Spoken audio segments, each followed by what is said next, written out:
প্রিয় ছাত্রছাত্রীরা, আমি সোমা চক্রবর্তী। আমি চলে আসলাম আজকে একটি নতুন ভিডিও নিয়ে। আজকে আমি পড়াবো তৃতীয় শ্রেণীর নিজের হাতে নিজের কাজ। নিজের হাতে নিজের কাজ যে কবিতাটা আছে, এই গল্পটা আছে, সেই গল্পটাতে আমি আজকে অনুশীলনীটা তোমাদের সাথে আলোচনা করব। দেখো, আমরা দ্বিতীয় পার্টে চলে আসলাম। আর সে দেখো 9 নম্বরে আছে বাক্য বাড়াও। বাক্য বাড়াওতে কি আছে? কুলি হাজির কোথায়? এর উত্তর কি হবে? কুলি হাজির কোথায়? ডাক্তারবাবু ডাক্তার ডাকার সাথে সাথে স্টেশনে কুলি হাজির। বাক্যটাকে বাড়িয়ে কিভাবে লিখতে হবে আমি তোমাদের সবটা কিন্তু দেখে দিলাম। ডাক্তারবাবু চমকে উঠলেন কেন? উত্তর প্রাসে বাকেটে। ডাক্তারবাবু কুলিটির নাম শুনে চমকে উঠলেন। তিনি প্রতিজ্ঞা করলেন। কি প্রতিজ্ঞা করলেন? ব্র্যাকেটে। তিনি প্রতিজ্ঞা করলেন আর কখনো নিজের কাজ থেকে কুণ্ঠিত হবেন না। দেখো, তারপরে আছে ট্রেন এসে দাঁড়ালো। এটা হবে কোথায়? কারমাটা স্টেশনে একটি ট্রেন এসে দাঁড়ালো। বাক্য বাড়িয়ে কিভাবে লিখতে হয় এটা কিন্তু শিখতে হবে। প্রত্যেকটা উত্তর কিন্তু কিভাবে লিখতে হবে আমি তোমাদের কিন্তু বলে দিয়েছি। আশা করছি তোমাদের কোনো সমস্যা হবে না। এবার 10 নম্বরে আছে গল্পের ঘটনাক্রম অনুযায়ী সাজিয়ে লেখো। গল্পের ঘটনাক্রম সাজিয়ে লেখো। কিভাবে আছে এখানে দেখো, পরপর করে দেওয়া আছে বইতে, তোমরা দেখতেই পাচ্ছ। সেটা দিয়ে কিভাবে হবে আমি তোমাদের দেখো লিখে দিলাম। প্রথমে হবে একটি ট্রেন এসে দাঁড়ালো। এটা মনে হয় 5 নম্বরে আছে, তাই দেখো এটা 5 নম্বরে, এটা একে লিখবে। 2 নম্বরে আছে ডাক্তারবাবু তার ব্যাগ বইতে লজ্জা পাচ্ছিলেন। এটা 2-এ হবে। এটা আছে তোমাদের 4 নম্বরে, দেখবে সেটা 2-এ আসবে, 2 নম্বরে লিখতে হবে। 3 নম্বরে হবে ডাক্তারবাবুর ডাকে কুলি এসে হাজির হলো। ডাক্তারবাবুর ডাকে কুলি এসে হাজির হলো, তাহলে এটা হচ্ছে তোমার 3 নম্বরে আসবে। তাহলে কি হবে? কুলি এবার বলল পয়সা লাগবে না, এটা আছে 3 নম্বরে। 4 নম্বরে এটা লিখতে হবে। 4 নম্বরে যেটা আসবে সেটা হচ্ছে 3 নম্বরে আছে, এটা 4 নম্বরে লিখতে হবে।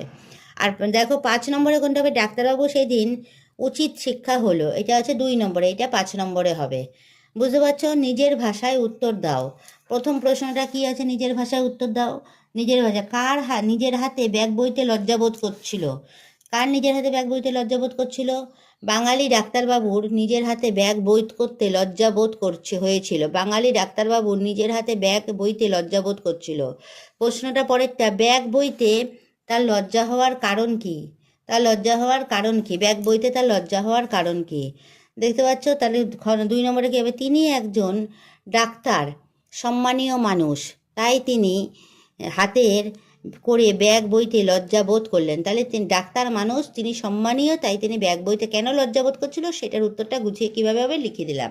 3 নম্বরে আছে দেখো, ডাক্তারবাবু কেন কুলিকে পয়সা দিতে গিয়েছিলেন? ডাক্তারবাবু পয়সা দিতে কেন হয়েছে? কুলিটি তার ব্যাগটি বয়ে এনেছিল, তাই তিনি পারিশ্রমিক হিসাবে কুলিকে পয়সা দিতে গিয়েছিলেন। তাহলে কুলিটি তার ব্যাগ থেকে কি এনেছিল? ব্যাগটি বয়ে এনেছিল কুলিটি, অর্থাৎ ঈশ্বরচন্দ্র বিদ্যাসাগর, তাই তিনি তার পারিশ্রমিক হিসাবে কুলিকে পয়সা দিতে গিয়েছিলেন। দেখতে পাচ্ছ?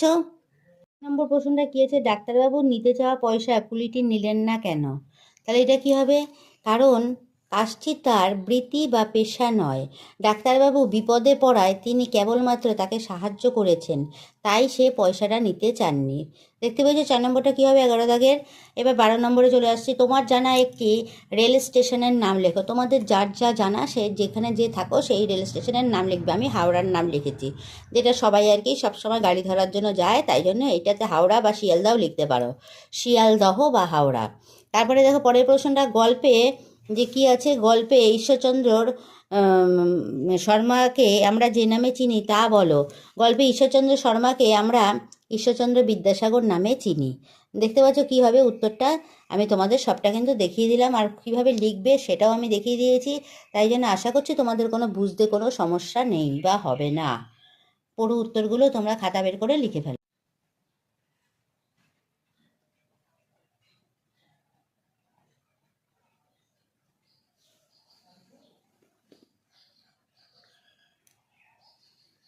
আশা করছি পুরো অনুশীলনীটা আমি তোমাদের বুঝিয়ে বলতে পারলাম। কিভাবে খাতায় প্রশ্নের উত্তরগুলো লিখতে হবে আমি সমস্তটা তোমাদের দেখিয়ে দিয়েছি। তোমরা নিশ্চয়ই সবটা বুঝতে পেরেছো, কোনো তোমাদের সমস্যা থাকবে না। আর তোমরা এবার খাতা বের করে সব উত্তরগুলো লিখে ফেলো, তাহলে দেখবে তোমরা পরীক্ষার সময় খুব ভালো অ্যান্সার করতে পারবে। আমি পার্ট 1টা আগে বলে দিয়েছি, আজকে আমি পার্ট 2টা বলে দিলাম। তাহলে তোমাদের কোনো আর সমস্যা রইল না। আশা করছি ভিডিওটা খুব ভালো লেগেছে। যদি ভালো লেগে থাকে তবে একটা লাইক, শেয়ার, কমেন্ট আবশ্যক, সাবস্ক্রাইব প্লিজ।